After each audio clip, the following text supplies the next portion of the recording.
guys. So, just wanted to come on here and say great job, Tyler, for the episode on the gin and breakdown of everybody. I thought it was a really good episode at this stage of the game. I just had a few things that I wanted to address with it. I thought it was excellent. Just think that there might have been a little element of psychological warfare going on there that Tyler did a great job of kind of masking with his presentation and his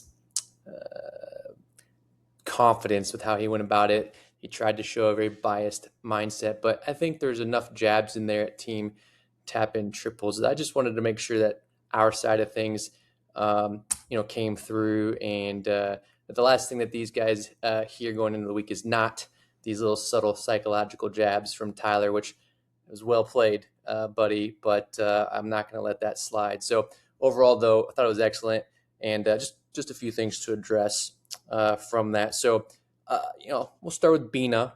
You kind of made the claim that maybe he'd get tired supervising 15 guys through a weekend. I think it's pretty well known that Bina is not the supervisor of this group. He is the supervised, and that's okay.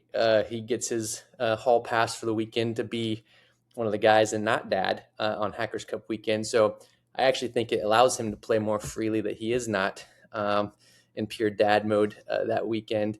And it's why he's always up, especially on singles. But he's actually one of the best records on tap-in triples over time. So I just want to be clear that Bina is, while a little bit of a wild card off the course, he is definitely one of our rocks from a performance standpoint. So I have a lot of confidence that he's going to be able to keep that up this year again. So just wanted to clarify that. Also, from a Boda standpoint, I agree. I mean, the kid's locked in. Not much to say about him. Might be a benefit actually this year that we are in carts. I think that's definitely in our favor. So, but I have no doubt that Boda is going to come to play and figure out that bit of extra speed that he was getting a little quick with. So, Rob, I agree. He's a rock. He's going to kill it. Had some issues with your description of Handvelt. I think in general could not, and I agree with Captain Sirik on this, could not have a better guy to lead our team this year. I think he's the perfect captain for this 2026 Hackers Cup.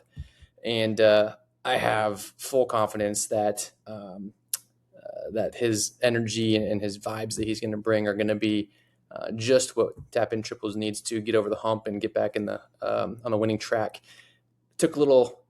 Wanted to cut off that little missile you sent at him with the folding like a lawn chair comment.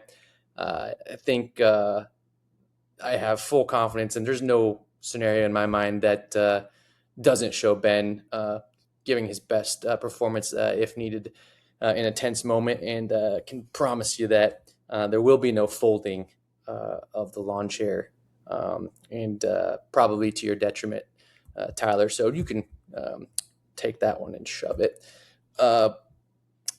Hollingsted, I think there's a reason why we're hearing all these attacks on Christian right now. It's because y'all are scared of him, rightly so. I think he is your most feared opponent this year, and I think he's going to absolutely dominate, and excited for him to break out. I think he is a distraction to you guys, not to us. So I have full confidence as well that Christian is going to be a rock star this year. As for me, I think you mentioned, button pushing.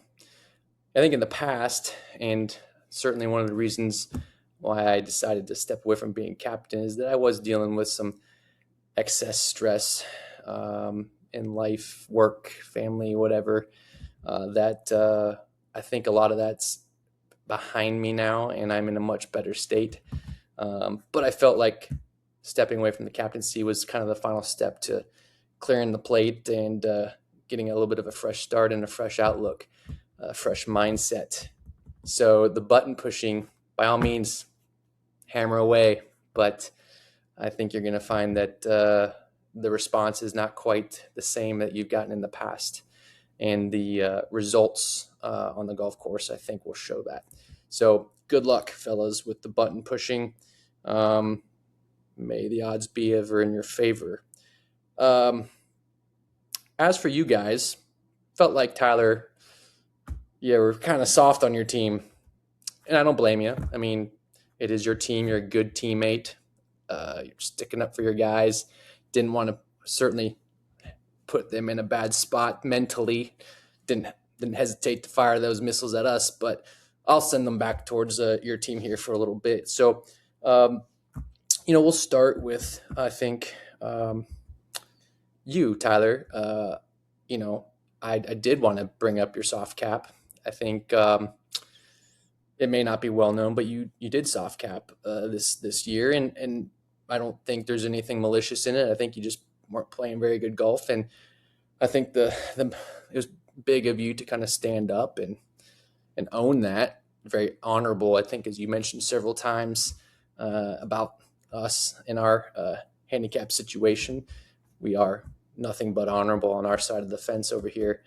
I think it will be interesting to see for you, how does your game evolve into Hackers Cup weekend? Do we see the Tyler of old or the current Tyler tornado that has been your golf game recently? And, I did firsthand witness some of that lack of control last week with some aggressive behavior, I think, with your equipment. I know Professor Birch's video was very fresh in your mind at the time, so I don't blame you for wanting to try and take those teachings into the field and see how it goes. I hope you continue to do so next weekend. Would gladly try to capture some of that on video if you just give me a heads up. Hey, club toss coming or F-bomb, whatever it is, just give us a heads up. We'll document it for you so you can, frame it, put it in the archive, whatever.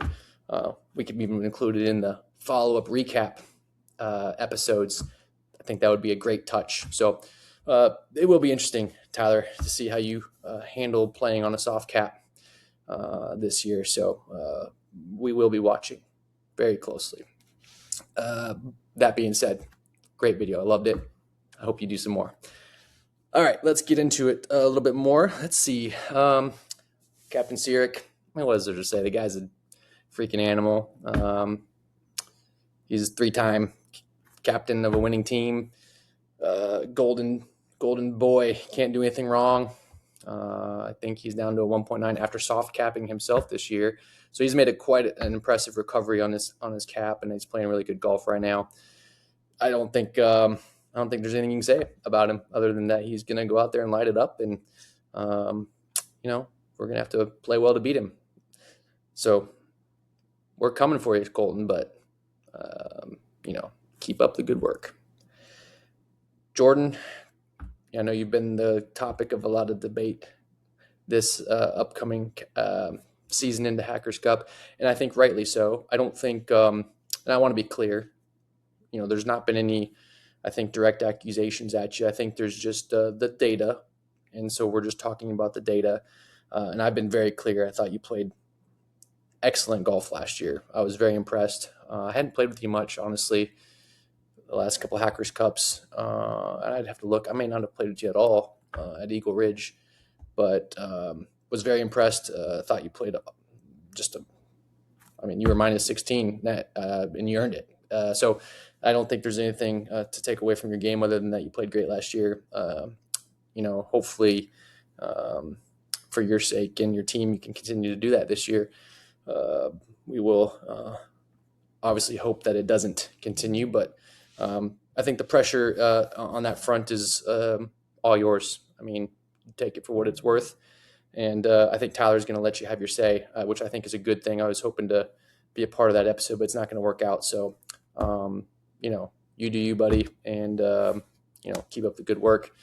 But eyes are on you, I think. Let's see. I don't have anything to say about Noah. What do you say about Noah? He's too nice. And speaking of too nice, I thought it was interesting, Tyler, that maybe you had a little Freudian slip when you said that he was almost annoyingly nice. I don't know if that's an insight into some tension between teammates there. But you don't annoy me, Noah. You can be as nice as you want. Hope to play with you this year, and keep up the good work, and just maybe not play with Tyler, because that may not be a good thing. So can't say a whole lot else about you, Noah, but you're awesome. Colton Ellis. I'm one of my button pushers in the past. I think can't wait to play against you this year, buddy. Round 1. There's going to be a good vibe that day. And, you know, I know you like to talk shit. I might be in the mood to talk some shit this year and handle it well. So should be a fun time. Still fondly remember beating you in singles at Lawsonia on your GOAT year. The only good memory I think I have of that was that I didn't let you take that one home. So hope you remember that moving forward. I sure do. And we'll carry those good vibes into Saturday morning. As for your brother, Zach, I know you didn't want people to find this out, Zach, but I do know about your senior flex shafts. I know that's been a tightly guarded secret, but I know. All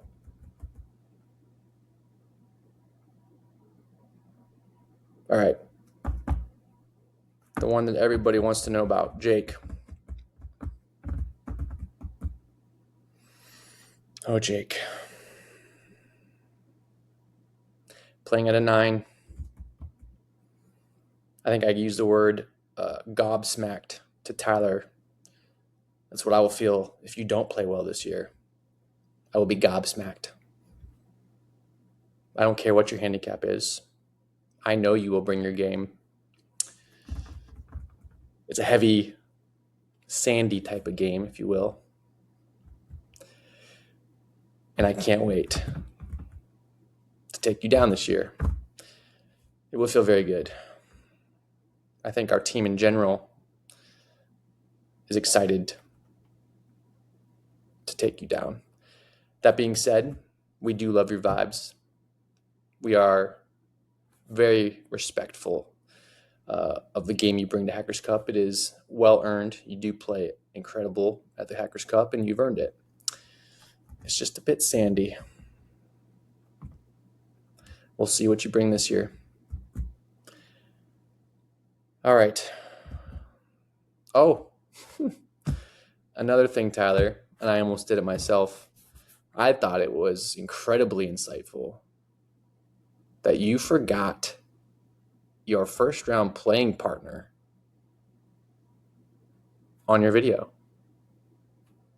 The guy you're playing with in your first round, you forgot. Your supposed best friend from high school, your best teammate ever, was the vibe that you kind of gave off. You forgot him. I know it's not hard to do in this scenario. He hasn't played golf since maybe November, which is why his GHIN is non-existent currently. However, there is a point of clarification here that needs to be talked about. His handicap is a 7.0, which is what the Grint has him at, which is what the GHIN would have him at if activated. So he will play at a 7.0, not an 8.1. I've spoken with this about him and with Captain Handbelt. Doesn't really matter what your team thinks that is his handicap, and that's what he will play on. So we will clear, that is, to be clear, just want to make sure that didn't slide by with more of your psychological weaponry. But you've now called a teammate annoying, and you forgot a teammate, your partner, no less. And I think it's quite telling that maybe Team Very Average Golfers is not quite as cohesive as outwardly you seem. Captain Sirik will do an excellent job of kind of circling the wagons around things and putting a good show on. But maybe there are some holes and cracks in this team that aren't quite as apparent until just now, until this video. So I thank you, Tyler, for putting this on and giving us the chance to rebuttal. I know you didn't tell me to. I just said I was going to do it. But, it is 12:30 a.m. here after a long shift, and I didn't plan any of this. I think it's called winging it, as Tyler, my co-host, I think we're co-hosts, Tyler, would put it. So let me just make sure I didn't forget anything here. I made some notes because I am a little bit delirious at this point. Let's see. Yeah, that was pretty much all I wanted to talk about. I think you pretty much nailed it on the rest of our guys. So was going to make a quick weather update, though. We had some old weather data on the last video. So looking up at Saturday morning, we've got, oh boy, at tea time, we're going to have a temperature right around 70 degrees. Can't beat that. Winds 6 to 8 miles per hour. We're going to get up to a high that day in Eau Claire, up to about 84, 85. Winds peaking at around 11 miles per hour right now. Don't have gusting information, so that's a little bit missed at the moment, but going to be a heck of a day in Eau Claire. And then as we look into Sunday in Rice Lake, let me do a quick search here, because I think we're going to have some excellent weather that day as well. Sunday in Rice Lake for Turtleback, high of 85. At tea time, roughly 72 degrees, partly cloudy, partly sunny, whatever you want to interpret those little symbols as. A little bit windier, maybe at 11, 12 mile per hour wind at tea time. As we roll into the afternoon, singles matches, we're going to have a high of 87. It's going to be a bit of a steamer. Especially if we get some wildfire smoke. It could be a little bit of an element battling. It's going to be sunnier, but maybe get some of that smog effect from the wildfires. Who knows? Going to be a bit windier. Winds up into the 15, 16 mile per hour range. So going to be an interesting afternoon with the elements there. So that's just a quick update. I think it looks like, as of now, knock on wood, might avoid some rain again. Been so lucky, knock on wood. So, all right. That's it. I'm done. I got nothing left. I am spent. So Tyler, thank you for your video. Thank you for giving us a chance to rebuttal and, defend ourselves a little bit. And just understand that we understand you made a good effort with the trying to stay biased, but I felt like, a little lacking in the transparency there. So I just wanted to be a little bit more transparent for everybody and make sure that our team heard some positive vibes before going into Saturday. So thank you all. And sounds like Tyler might have another episode or two coming for you. I have several more shifts that I will probably miss those episodes. But for now, thank you for another episode of Off the Hosel, a podcast built on sand. And we'll see you next time, probably with Tyler in the next couple of days. So thanks, y'all.